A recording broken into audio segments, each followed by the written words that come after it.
आदरणीय मंत्री राजेश धर्माणी जी,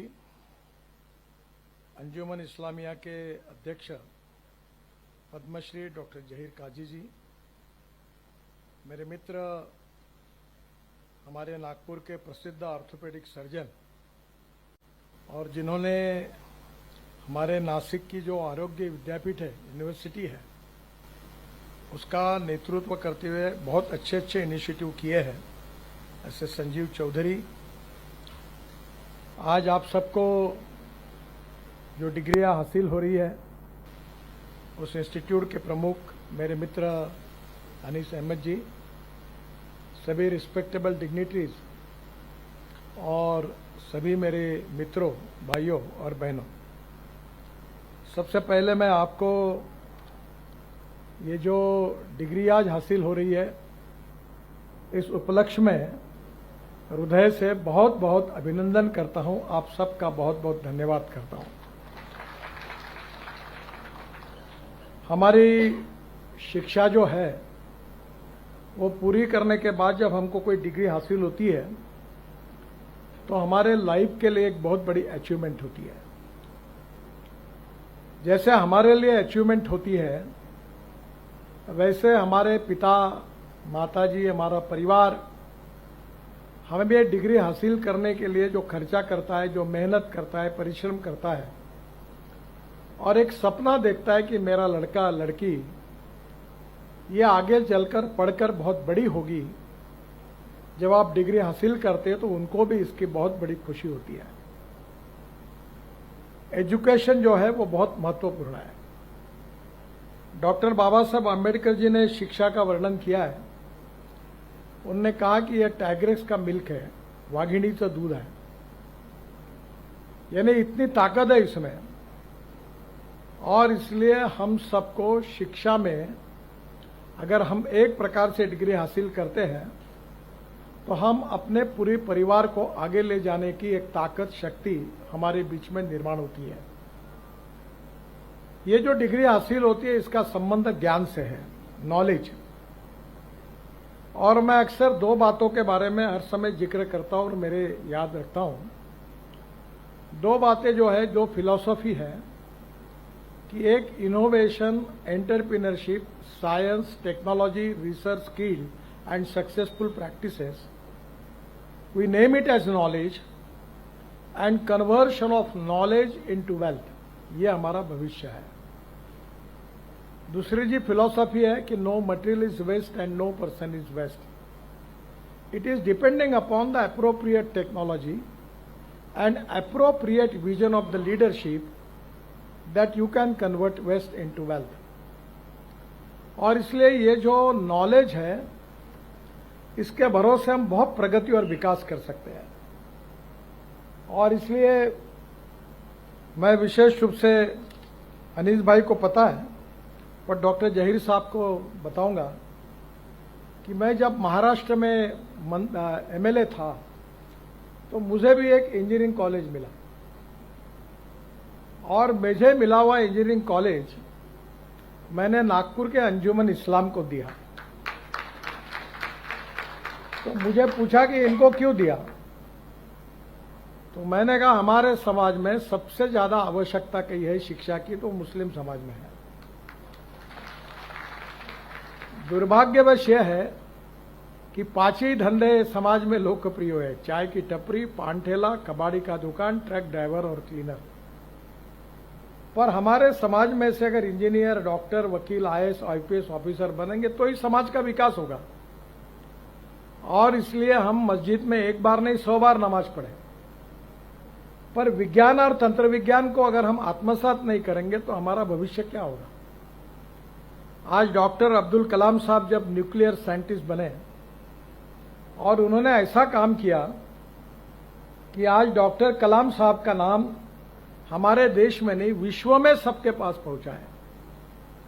और इसलिए मैं एक बात पर विश्वास रखता हूं कि कोई भी व्यक्ति उसकी जात, पंथ, धर्म, भाषा और सेक्स से बड़ा नहीं होता, उसके गुणों से बड़ा होता है। और इसलिए हम जात, पंथ, धर्म, भाषा और सेक्स के आधार पर किसी को डिस्क्रिमिनेट नहीं करें। मैं तो राजनीति में हूं, यहां तो बहुत बातें चलती है। तो मैंने कहा नहीं, जो मैं मेरे हिसाब से चलूंगा, जिसको देना वोट देगा, नहीं देगा वो नहीं देगा। बहुत जाति वाले लोग मुझे मिलने के लिए आते हैं, तो मैंने उनको सबको मिलकर 50,000 लोगों में कह दिया, जो करेगा जात की बात उसको कस के मारूंगा लात। तो मुझे मेरे मित्रों ने कहा कि ये कहकर तुमने बड़ा नुकसान किया है। मैंने बोला जो होगा सो होगा, अगर चुनाव जीतता नहीं तो आदमी मरता थोड़ी है, मंत्री नहीं हुआ तो। पर मैं अपने उसूलों के साथ इस पर कायम रहूंगा और व्यक्तिगत जीवन में उसका आचरण करूंगा। आज मुझे खुशी है कि अंजुमन इस्लाम से हजारों लड़के लड़कियां इंजीनियर बने। अगर ये मौका उनको नहीं मिलता तो नहीं बनते, और इसलिए शिक्षा बहुत महत्वपूर्ण है। और शिक्षा से केवल आपके परिवार की और आपकी प्रगति और विकास नहीं होगा, तो शिक्षा से समाज का और देश का विकास होगा। नॉलेज ये पावर है, और ये जो पावर है ये आत्मसात करना अलग अलग क्षेत्र में आपका बहुत महत्वपूर्ण मिशन है। मैं इंजीनियर नहीं हूं, बहुत लोगों की गलतफहमी है कि मैं इंजीनियर हूं, क्योंकि मेरे नाम पर 7 वर्ल्ड रिकॉर्ड हुए हैं।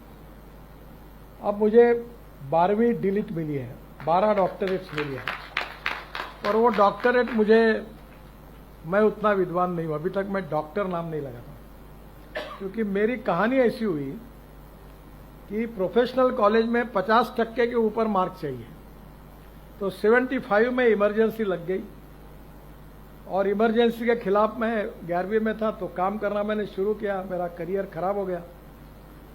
तो मुझे इंजीनियरिंग के एडमिशन के लिए मैं डिस्क्वालीफाई हुआ, अप्लाई करने के लिए डिस्क्वालीफाई हुआ। तो मैंने कहा जो व्यक्ति एडमिशन के लिए डिस्क्वालीफाई होगा, how we can become a doctor. तो मैं कोई डॉक्टर लगाता नहीं। पर एक बात जरूर यार, जो मुझे डिग्री डॉक्टरेट मिली है वो 6 एग्रीकल्चर साइंस में मिली है। हूं मैं कॉमर्स ग्रेजुएट और MBA, रिकॉर्ड मेरे हुए इंजीनियरिंग में, सिविल इंजीनियरिंग में, और डिग्रियां मिली कृषि विज्ञान में। तो मैं ज्यादातर मेरा समय किसानों में काम करता हूं, क्योंकि हमारे यहां विदर्भ में 10,000 से ज्यादा किसानों ने आत्महत्या की है, और मैं ये मानता हूं कि इसको हम इस समस्या को कैसे सुलझाएं, बहुत कठिन है सुलझाना।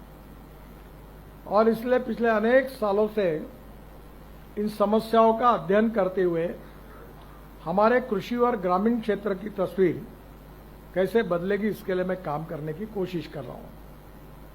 और इसलिए मेरा विश्वास है कि आज आपको जब ये डिग्री हासिल होगी तो मैं आपको मित्र के रूप में एक संदेश दूंगा कि नौकरी मांगने वाले नहीं, नौकरी देने वाले बनो। मैं भी हमारे कम्युनिटी में जो भी उठता था बैंक में नौकरी करता था या टीचर बनता था। तो मेरे जो बहनों थे, एक न्यूक्लियर साइंटिस्ट थे, बाबा एटॉमिक रिसर्च, बहुत बड़े पोस्ट पर थे, और दूसरे नेपा पेपर मिल के मैनेजिंग डायरेक्टर थे। दोनों मेरी स्टूडेंट थे, पटवर्धन स्कूल से फर्स्ट मेरिट आए थे। तो स्वाभाविक रूप से मेरी बहनें मुझे बोलती थी तेरा ध्यान ही नहीं, तू अध्ययन ही नहीं करता। तो मैंने उनको पूछा अध्ययन करके क्या करो? बोले बैंक में सर्विस करो। तो बैंक में क्लर्क बनो। तो उन्होंने कहा आप बैंक में सर्विस करो। फिर जब बैंक की सर्विस निकल गई, मैं लॉ हो गया, तो बोले प्रैक्टिस करो, बोर्ड लगाओ। मैंने नहीं लगाया, तो मुझे बड़ी नाराज होती थी। आज मैं काम करता हूं तो मेरे पास 5 चार्टर अकाउंटेंट, 350 इंजीनियर और 3 कंपनी सेक्रेटरी काम करते हैं। तो अब तो कोई जरूरत नहीं, अब तो मैंने व्यवसाय छोड़ दिया, मेरे बच्चे देखते हैं। तो पहली बात, डिग्री का और सक्सेस का संबंध कितना है आप जरा समझ लो। Knowledge with entrepreneurship is very important. उद्यमशीलता एंटरप्रेन्योरशिप इज वेरी इंपॉर्टेंट। और एंटरप्रेन्योरशिप जो होती है, resources very important, knowledge is most important, and entrepreneurship is very very important. Your initiative with the dynamic leadership with the conversion of knowledge to wealth is going to give you the big result which is going to change your future.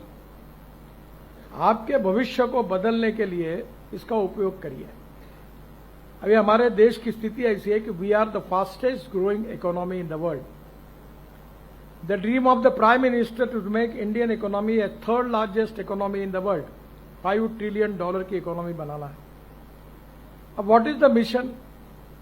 The most important mission for the country is how we are going to increase our export and how we are going to reduce our import is the basic mission for all of us. And the pharmaceutical industry is the most important industry for the country. और आज मैं आपको बताता हूं कि पूरे world में हमारा बहुत बड़ा एक्सपोर्ट है. अब बल्क ड्रग जो है वो भी हमारे यहां बनने लगा है. मैं विशाखापट्टनम में मैं जब एमएसएमई का मंत्री था तो मैंने मेडिकल डिवाइसेस पार्क तैयार किया. अब उसका एक्सपोर्ट है 40,000 करोड़ का. आंध्र प्रदेश में 2 बार मैं वहां गया. सब लोग अब बड़े बड़े उद्योगपति बन गए. तो मुझे उन्होंने कहा कि आपके लिए हमको कुछ करना है. तो मैंने कहा मुझे तो कुछ नहीं चाहिए. तो ये जो सीनियर सिटीजन है जो उनके कान से सुनने में नहीं आता, तो अभी तक नागपुर शहर में मैंने 2,500 लोगों को फुकट में मशीन लगा के दी. तो उन्होंने मुझे वो 2,000 रुपए में मशीन दी. उसकी बाजार में कीमत 80,000 रुपए. फिर कोविड के समय मैंने 500 वेंटिलेटर डोनेट्स किए. डॉक्टर साहब को पता है. और वो उस समय वेंटिलेटर की कीमत 6 से 7 लाख रुपए थी और मुझे वेंटिलेटर मिला 47,000 में. और जितने वेंटिलेटर मैंने बांटे पूरे विदर्भ में एक भी खराब नहीं हुआ. फिर ऑक्सीजन कॉन्सेंट्रेटर, अनेक इक्विपमेंट मिली. फिर वो ऑक्सीजन के सिलेंडर मिले. इतना नहीं, मैंने अनेक हॉस्पिटल में, Mayo hospital, medical college, AIIMS, Chandrapur और अनेक प्राइवेट हॉस्पिटल में, शायद डॉक्टर साहब के भी एक मैंने लगाया. ये ऑक्सीजन के मैंने मशीन लगा दिए डोनेशन में. डॉक्टर साहब के इसलिए लगाया कि ऐसे डॉक्टर है जो अनेक गरीबों की फुकट में सेवा करते हैं, 1 रुपया नहीं मांगते. और सुबह से लेकर रात तक काम करते हैं. 2-3 बजे तक, रात को 4 बजे तक. किसी को पैसे नहीं मांगते. तब मैंने कहा तो डॉक्टर बोले मुझे जरूरत नहीं. मतलब तुमको नहीं पर मुझे है. मैं तुमसे फुकट में इतने काम करवाता हूं, मुझे शर्म आती है. आप इतना ये मशीन लगा लो. मैंने जबरदस्ती इनके भी हॉस्पिटल ऐसे 10-12 ये भवानी हॉस्पिटल, बहुत हॉस्पिटल में लगाया ऑक्सीजन प्लांट. और ये सब उन्होंने दिए. अभी मैंने कमाल टॉकीज चौक में मेरी मां के स्मरणार्थ एक बहुत बड़ी बिल्डिंग बनी. वहां कुछ जगह पड़ी थी, उन्होंने दी. और वहां मैं ये MRI, CT scan, pathology laboratory, dialysis की शुरुआत कर रहा हूं. अब MRI अगर मार्केट में जाते हैं तो 12,000 रुपए लगते हैं. तो हमने तय किया हम MRI 800 रुपए में देंगे. CT स्कैन के लिए 6,000-7,000 रुपए लगते हैं, हम 600 रुपए में देंगे. डायलिसिस 200 रुपए में करेंगे. पैथोलॉजी लेबोरेटरी में कभी कभी 18,000, 20,000, वो पूरा हम 200 रुपए में करके देंगे. पर इंटरनेशनल स्टैंडर्ड की लेबोरेटरी बना रहे. क्वालिटी के साथ कॉम्प्रोमाइज नहीं है. वो सब इक्विपमेंट मुझे उन्होंने डोनेशन में CSR में दिए. मैं आपको ये मानता हूं कि नॉलेज इंपॉर्टेंट है, वेल्थ इंपॉर्टेंट है. पर वेल्थ में पूरी कमाने के बाद जो गरीब है, शोषित है, पीड़ित है, जो सामाजिक, आर्थिक, शैक्षणिक दूसरे से पिछड़े हुए हैं, उनकी मदद करने में आपको आगे आना होगा. आपको शायद पता नहीं है कि अजीज प्रेम जी करके IT सेक्टर के बहुत बड़े व्यक्ति, अभी उनकी उम्र हो गई, मुझे मिलने के लिए बेंगलोर से आए थे. बहुत बड़े व्यक्ति, जलगांव जिले में अमलनेर के वो. और आज उनका वर्ल्ड में नाम है. आज उनकी जो कंपनी है वर्ल्ड में नाम है. प्रगति और विकास करने के लिए कोई जात, पंथ, धर्म, भाषा, सेक्स की जरूरत नहीं है. जिसमें दम है वो करता ही है. पानी का एक सिद्धांत है आर्किमिडीज का कि कोई भी चीज आप पानी में फेंको उतना ही पानी ऊपर आएगा जितना उसका वजन है. तुम कितना ही नाटक करो, कितने भी तुम्हारे फोटो लगाओ, कितना भी बैंड बजाओ, लोग समझ जाते कि तुम कैसे हो। जरूरत नहीं है पॉलिश करने की। पीतल पर कितना भी पॉलिश किया तो भी सोना नहीं बनता, थक जाओगे आप। सोना सोना ही होता है। हमारे जीवन में जो नॉलेज हासिल होगा उसका उपयोग हमारे जीवन में कैसे करना, ये आपको तय करना है। आपके टीचर्स और आपकी संस्था ने डिग्री हासिल करने तक आपको पहुंचाया। अब आगे क्या जो कुछ चलना है वो आपको चलना है, और वो चलते समय पहले अपने लिए तो जरूर सोचना ही होगा। Because no philosophy can be taught to empty stomach. पर हम अपने लिए कमाने के बाद जो गरीब है, पीड़ित है, शोषित है, दीन है, दुखी है, उनके लिए हम क्या कर सकते हैं, और उनका आशीर्वाद बहुत बड़ा होता है, और वह आशीर्वाद आपके जीवन में आपको बहुत उपयोगी होगा। और ये जो फील्ड है फार्मेसी का, आने वाले समय में वर्ल्ड में हमारा देश बहुत तेजी से प्रगति कर रहा है, और दुनिया में जो सबसे अब ताकतवान देश है उससे दुनिया के देश अब उससे व्यवहार करना नहीं चाहते। और इसलिए आने वाले समय में हमारे देश में बहुत बड़ा पोटेंशियल है एक्सपोर्ट का। इंपोर्ट को कम करना और एक्सपोर्ट को बढ़ाना, यही तो नेशनलिज्म है। जैसे बात की इन्होंने कि मैं पेट्रोल डीजल में, फॉसिल फ्यूल में 23 लाख करोड़ रुपए हमारे देश के बाहर जाते हैं।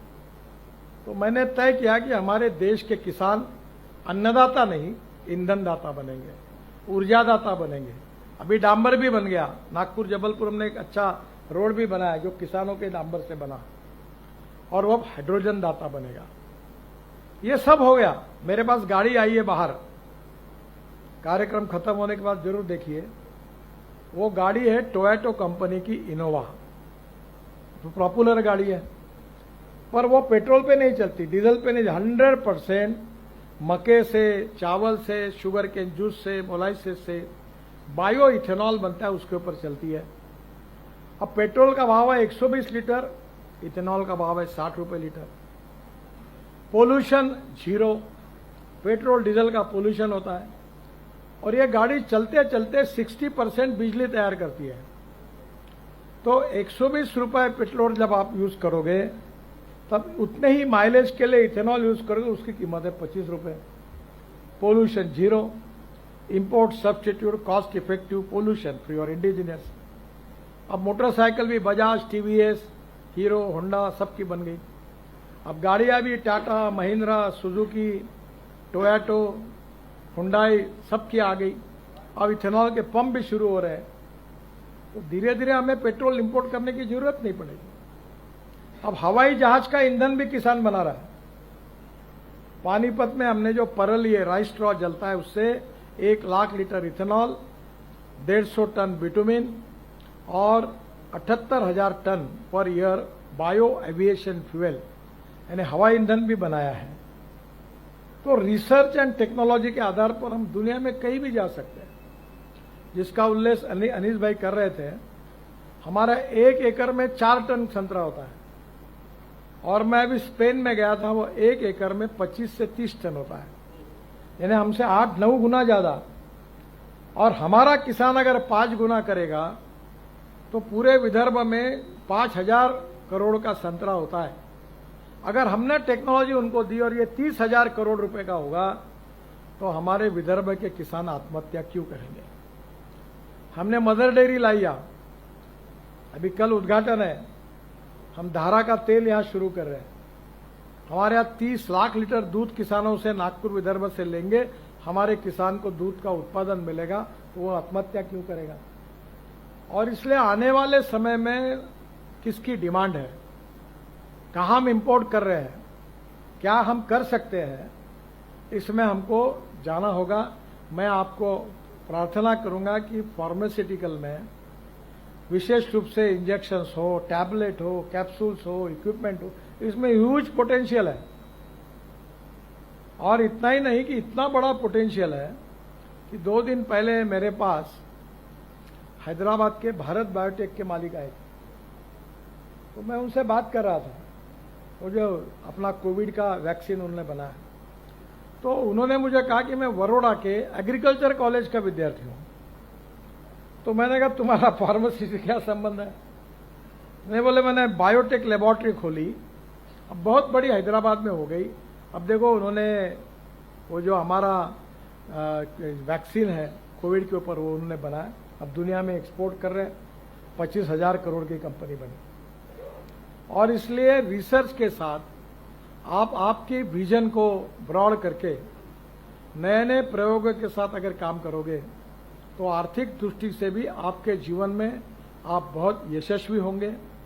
नॉलेज आपको हासिल करना है, जीवन भर करते रहना चाहिए, और पैसा भी मिलता है और नॉलेज भी है, तो समाज के लिए और गरीब की याद बाकी जरूर दिल में रखना। और ये 3 बातें अगर याद रखोगे तो समाज की जो प्रगति और विकास है उसके मापदंड के आधार पर समाज के लोग भी आपसे बहुत आपसे प्रेम करेंगे, आपकी इज्जत करेंगे, आपकी सम्मान करेंगे, और उसी को जीवन की सफलता कहा जाएगा। मैं आज के इस कार्यक्रम के निमित्त फार्मेसी के स्टूडेंट्स को ये आह्वान करता हूं कि नागपुर में हम फार्मास्यूटिकल इंडस्ट्रीज बहुत बड़े प्रमाण पर ला रहे हैं, और हमारा प्रयास है। अभी मिहान में बहुत बड़ी बड़ी कंपनी, उसमें एक कंपनी है फार्मेसी, न्यूपेन ने क्या, हाँ यूपी, वो मेरे पास मालिक आए थे, बहुत बड़ा एक्सपोर्ट कर रहे, अभी एक्सपांशन कर रहे हैं, और उनको हजारों बीफॉर्म एमफॉर्म ग्रेजुएट्स की जरूरत है। और इसलिए आने वाले समय में आईटी इंडस्ट्री में अभी हमने 90,000 लड़कों को बिहार में रोजगार दिया है, और मेरा प्रयास है कि किसी भी हालत में हम लोग आने वाले 3 साल पूरे करेंगे तो हमारी संख्या 1.5 लाख के ऊपर जाएगी। अभी हमने एडवांटेज विदर्भ किया था, गढ़चिरौली में और नागपुर विदर्भ में 7.5 लाख करोड़ की इंडस्ट्री आ रही है। हमारे वर्ल्ड में सबसे लोहे का आयरन ओर की अच्छी क्वालिटी अगर कही है तो वो गढ़चिरौली में 65 ग्रेड का लोहा है। सज्जन जिंदल जो थे देश के बड़े उद्योगपति, उस दिन आए थे, मुझे बता रहे थे आपको पता नहीं, बोले यहाँ का लोहा कितना अच्छा है। वो 3.5 लाख करोड़ की इन्वेस्टमेंट कर रहे हैं, और इसलिए हमारा विदर्भ का विकास हो और आपके जैसे युवाओं को रोजगार मिले, हमारी गरीबी दूर हो, हम अच्छी तरह से सस्टेनेबल डेवलपमेंट होकर हमारे जीवन को जी सके, इस प्रकार के लिए हम सबको उस दिशा में विजन लेकर काम करना है। मैं अक्सर एक बात दोहराता हूं कि you can donate eye but you can not donate vision. Lack of appropriate vision is a big problem. तो let us fix about your future, और आपकी विजन क्या है वो निश्चित करो, और उसके पीछे ताकत और शक्ति के साथ उसके पीछे लगो, और जीवन में प्रगति और विकास की ओर जाकर आप नौकरी देने वाले नहीं, नौकरी मांगने वाले नहीं, नौकरी देने वाले बनकर हमारे विदर्भ में वेल्थ क्रिएट करने में आप आगे आइए। जो उद्योग व्यवसाय करता है वो केवल नफा नहीं कमाता, he is not only wealth creator, he is a employment creator.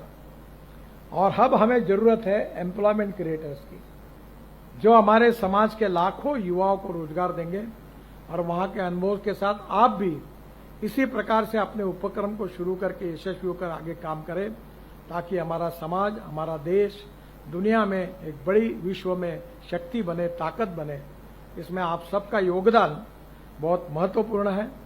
आज की जो डिग्री मिली है उसके आधार पर आपके उज्जवल भविष्य की कामना करता हूं।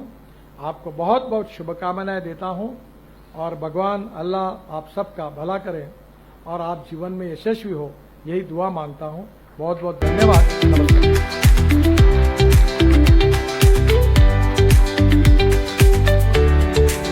Thank you so much, sir, for your valuable words and guidance towards the students. I request our chief guest and guest of honor, Shri Nitinji Gadkari sir and Mr. Rajesh Dharmane sir, if they could please make a signature on the congratulation letter for the first convocation ceremony 2025.